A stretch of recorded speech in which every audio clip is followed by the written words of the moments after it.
Thanks for joining us at 5 and happy Saturday. Let's take a live look at the waterfront where it's quiet right now, but crowds will soon build for the Starlight Parade.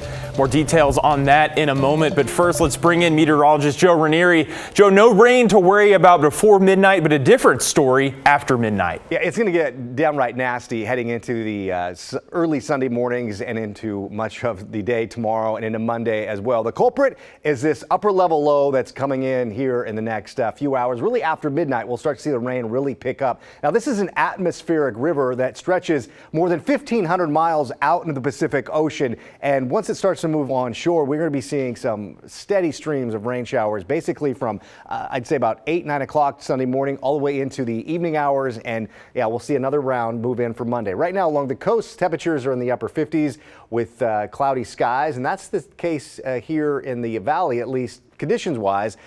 Overcast skies. Right now, temperature, though, a little bit warmer here in the metro area. Out in the reserve, we're seeing a temperature of 70 degrees at this hour. And as we look at the weather headlines, a rare early June rainmaker, and it is a soaker. We could be seeing over a half of an inch of rain in many locations tomorrow. There's a chance we could be seeing a rise in area streams and rivers and the potential for some urban street flooding as well. Heavy rain at times for tomorrow into Monday. 3-day rainfall amounts could easily succeed over an inch in a few locations. So let's bring in the hour-by-hour forecast. Again, the Starlight Parade is going to be bone dry tonight. Early tomorrow morning, we're staying dry. But again, that system, this model is showing right around 9-10 o'clock in the morning. We'll start seeing those showers. And once that green moves in, John, we're going to be seeing a very wet day heading into tomorrow, plus windy conditions along the coast.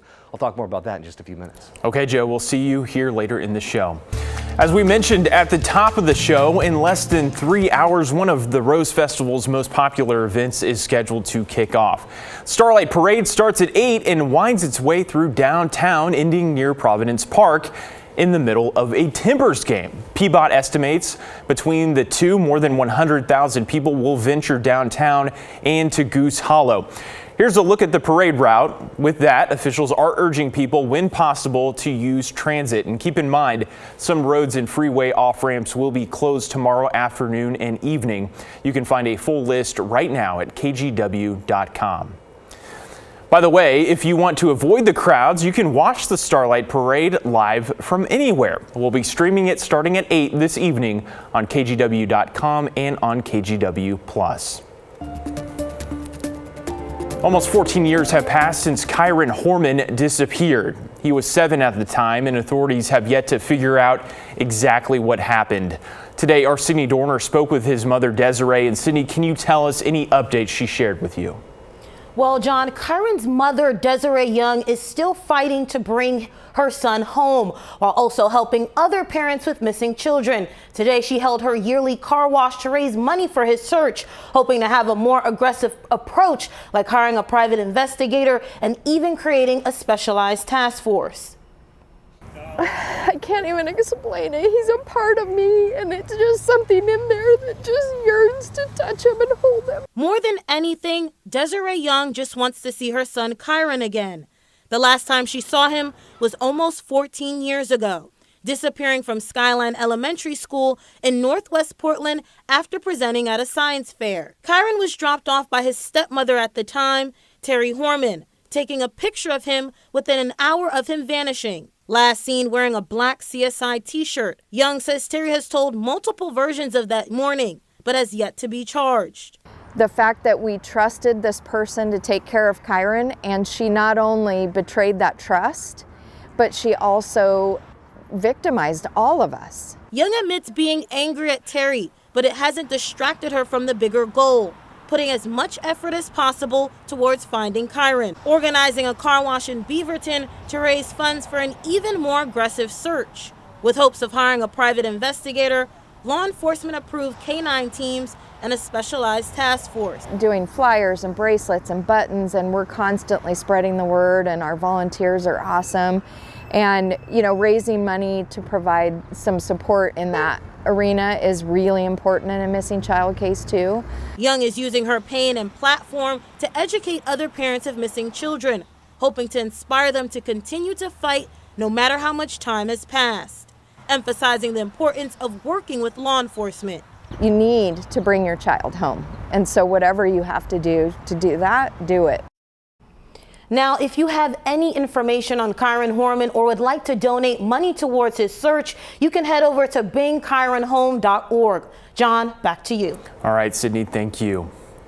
New tonight, law enforcement in Oregon City are investigating after a person was hit and killed by a train. It happened this morning around 8:30 at the pedestrian crossing on 11th Street. The man was pronounced dead on scene by first responders.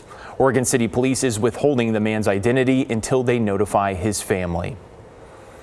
Police in Portland spent much of Friday evening investigating a shooting in the southeast part of town. It happened around 6:30 near Southeast 154th and Division. Officers learned that dozens of shots were fired, hitting cars, homes, but fortunately no people. Nearly 4 hours later, officers arrested a suspect and recovered a gun, but it's unknown at this time if they're linked to the shooting. And in Salem, police are investigating a series of bank robberies that all took place over the span of a week.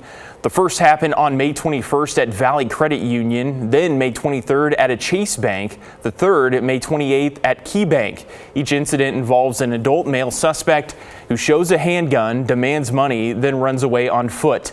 Detectives are working with the FBI to see if these cases are connected.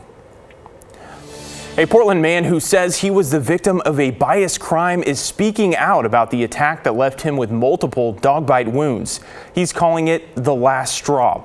Though it turns out it's his quick thinking when he encountered the suspect again that led to the alleged attacker's arrest.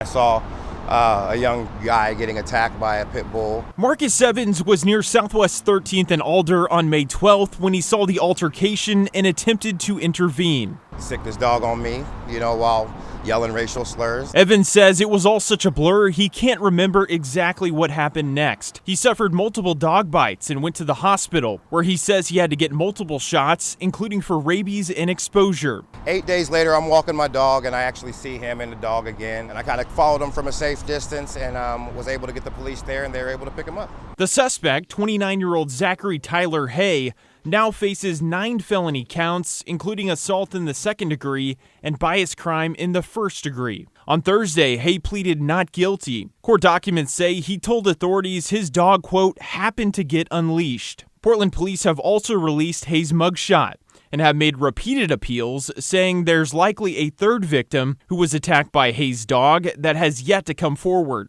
Evans tells us in just the last year, this is the 4th time he has been the target of a bias crime. I've lived all over the United States, and I've never seen, in the South, everywhere, and I've never had such a racist reaction, in anywhere else. This is the last place I would expect it.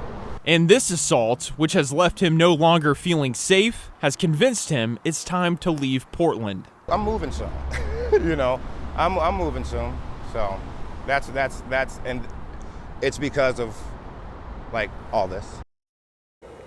Zachary Hay's pit bull was taken to Multnomah County Animal Services. The suspect's next court appearance is scheduled for July. North of Vancouver, a new housing development held a special grand opening celebration earlier this afternoon. Elk Prairie in Battleground invited families out not just to learn about the neighborhood and its homes, but to get children interested in the construction industry. Developer Taylor Morrison says 40% of the construction workforce is set to retire by 2031, and currently women make up only about 11% of that workforce. I think there's been a mindset for women as a whole that the construction industry is about swinging a hammer, but there's so much more. There's architecture, there's engineering, there's design, there's real estate. And we just want to make sure that we want to be a place where women can come to understand what does that look like for them. One of the developer's partners, the Building Futures Foundation, is helping aspiring students by offering scholarships for those wanting construction-related degrees or tool grants for those interested in the trades.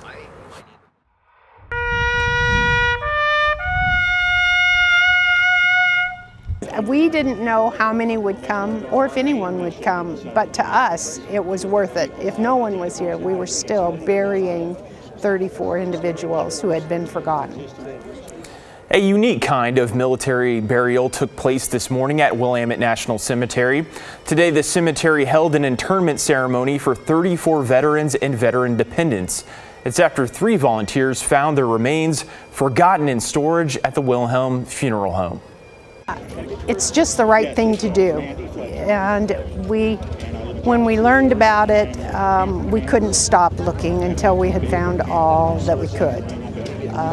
It's just the right thing to do, to say thank you for those who have given their time and some their lives.